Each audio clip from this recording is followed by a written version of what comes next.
I'm doing what I do, man. Sometimes I'll be like, man, I'm tired of it, but then all of a sudden the phone ring and I find myself wound up on the set. Well, that's what an OG do, baby. A familiar face from some of Hollywood's most iconic films and TV shows has passed away.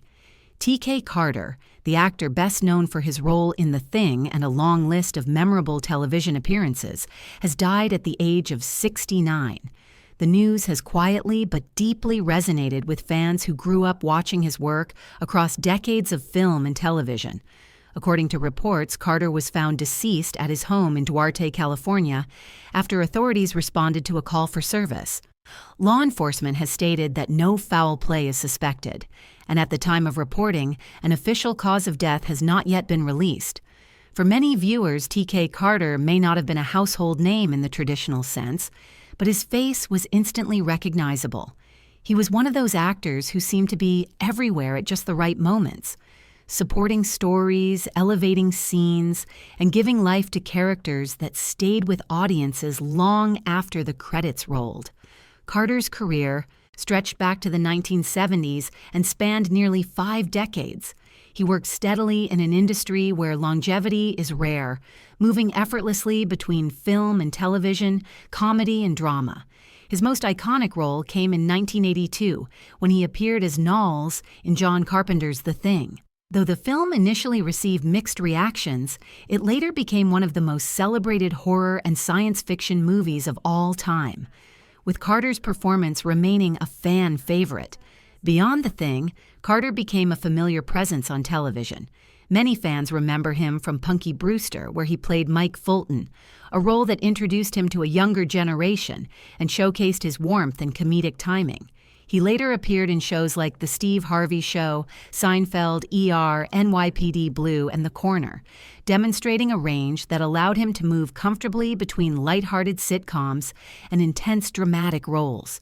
He also appeared in feature films such as Space Jam, where he contributed to another pop culture phenomenon that continues to resonate decades later. While he was rarely the headline star, Carter was often the glue, the actor who made scenes feel lived in and real. What made T.K. Carter stand out wasn't celebrity spectacle, but consistency.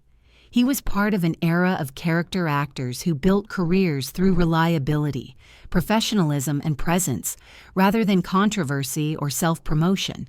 Directors trusted him, audiences believed him, and over time his body of work became a quiet but meaningful part of American entertainment history. Following news of his passing, fans began sharing memories online, posting clips, stills, and quotes from his most beloved roles. Many expressed surprise at just how many shows and films he had been part of, realizing that his performances had been woven into their lives for years without them ever fully noticing how often he appeared. That realization, the depth of his career, is part of what makes his passing resonate. T.K. Carter represented a kind of actor that Hollywood doesn't always celebrate loudly, but depends on deeply. Someone who showed up, delivered, and left a lasting impression without demanding the spotlight. At a time when fame often feels fleeting and driven by viral moments, Carter's legacy stands as a reminder of a different path, one built slowly, scene by scene, over decades of work. Though he may no longer be with us, his performances remain. Every time The Thing is revisited, every time an old sitcom episode airs, and every time a viewer recognizes a familiar face and thinks, "I remember him," that legacy continues. T.K. Carter may not have been everywhere in headlines, but he was everywhere that mattered, on screens, in stories, and in the memories of generations of viewers. And that is a career worth remembering.